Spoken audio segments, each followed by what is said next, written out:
You know, when we think of historical figures, especially religious ones, we kind of picture them carved in stone, right? Super serious, never smiling, really distant. But today, we're going to look at a guy who just completely shattered that image. A prophet whose spirituality was physical, it was energetic, and honestly, it was often pretty hilarious. Okay, let's dive into this really surprising side of Joseph Smith. So I want you to picture this. It's Nauvoo, Illinois, summer of 1842. The air is just thick and heavy, that sticky kind of humidity you only get when you're right next to a huge river in the middle of August. And all around you, you can hear a frontier city being hammered and sawed into existence. And right in the middle of it all is a man that thousands of people believe speaks directly for God. But at this exact moment, he's not on his knees reading scripture. He's not standing at a pulpit giving some big sermon. Nope.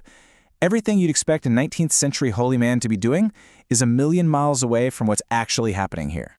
He's down in the dirt, face red, locked in this frontier test of pure, raw strength they called pulling the sticks. And then, with this huge grunt, he just sends his opponent flying. And he doesn't follow it up with a solemn prayer. He follows it up with this booming, infectious laugh. This right here, this was Joseph Smith's cheery temperament in action.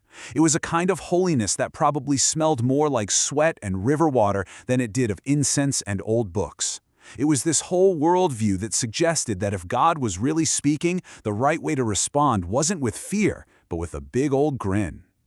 And this really sets up the major culture clash he was walking into. See, the main religious ideal at the time was something the source calls pious gloom.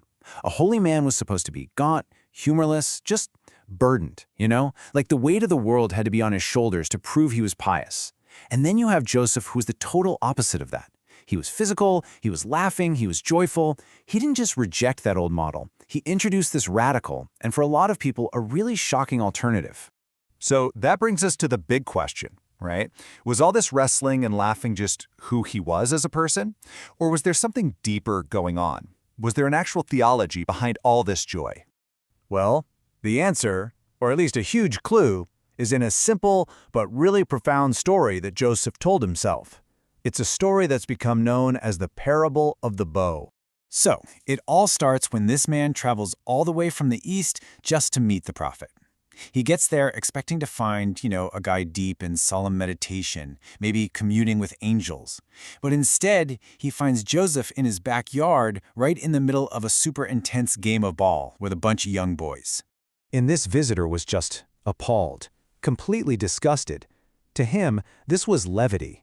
It was frivolous, totally inappropriate for a man of God.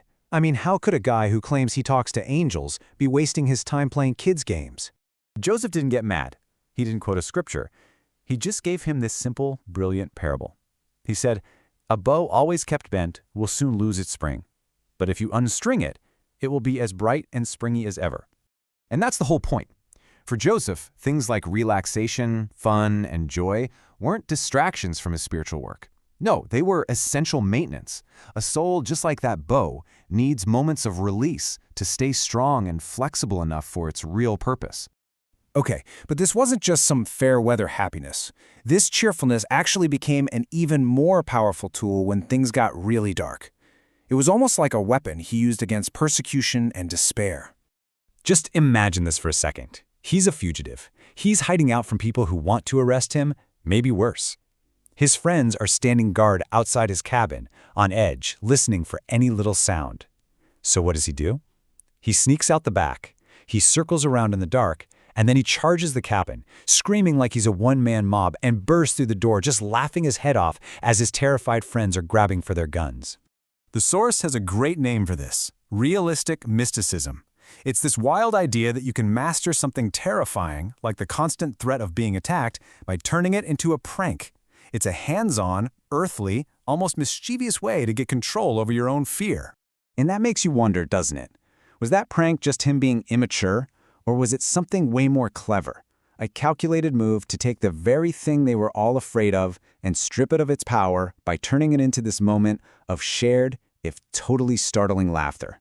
And this wit stayed with him even in his absolute darkest moments, in the Dungeon of Liberty jail. A guard reportedly asked him, if you're a prophet, why don't you just get yourself out of here?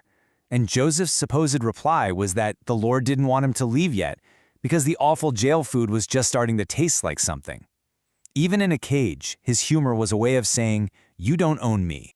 And all of this kind of builds to what might be the most charming and human story about him. It's an anecdote that just perfectly captures how much he wanted to stay grounded and connected to his people.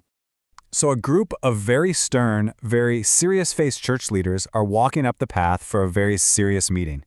Joseph sees them coming. So does he straighten his tie and get ready to give a solemn welcome? Nope. He climbs to the top of a big woodpile where some kids are playing, and he slides down with them, landing in a laughing pile right as these serious guys arrive.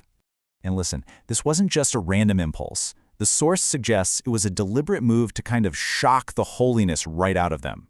He seems to have had this deep-seated fear of being put on a pedestal, of becoming some kind of untouchable statue. It was his way of saying, "Hey, I'm one of you. Don't forget it." So what do we do with all this? What do we make of a prophet who seemed to spend just as much time laughing and wrestling as he did translating and preaching? Well, it turns out his joy was nothing short of a revolutionary statement. See, his good cheer wasn't just a personality quirk. It was woven into his theology. It presented joy not just as a nice feeling, but as a divine commandment. It suggested that God's Spirit isn't some heavy, somber cloud pressing down on you, but a buoyant, kinetic energy lifting you up. And it insisted that this holy joy isn't something you only find in a church, but in the normal, everyday conversational moments of life. And that booming laugh of his, it just completely confused his enemies.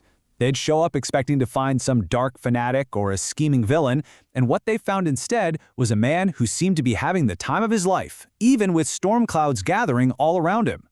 And maybe that's the biggest takeaway here. It suggests that in a world that is full of hardship, one of the most spiritually powerful things you can do is just choose to remain stubbornly, vibrantly happy. It really leaves us with one last thing to think about.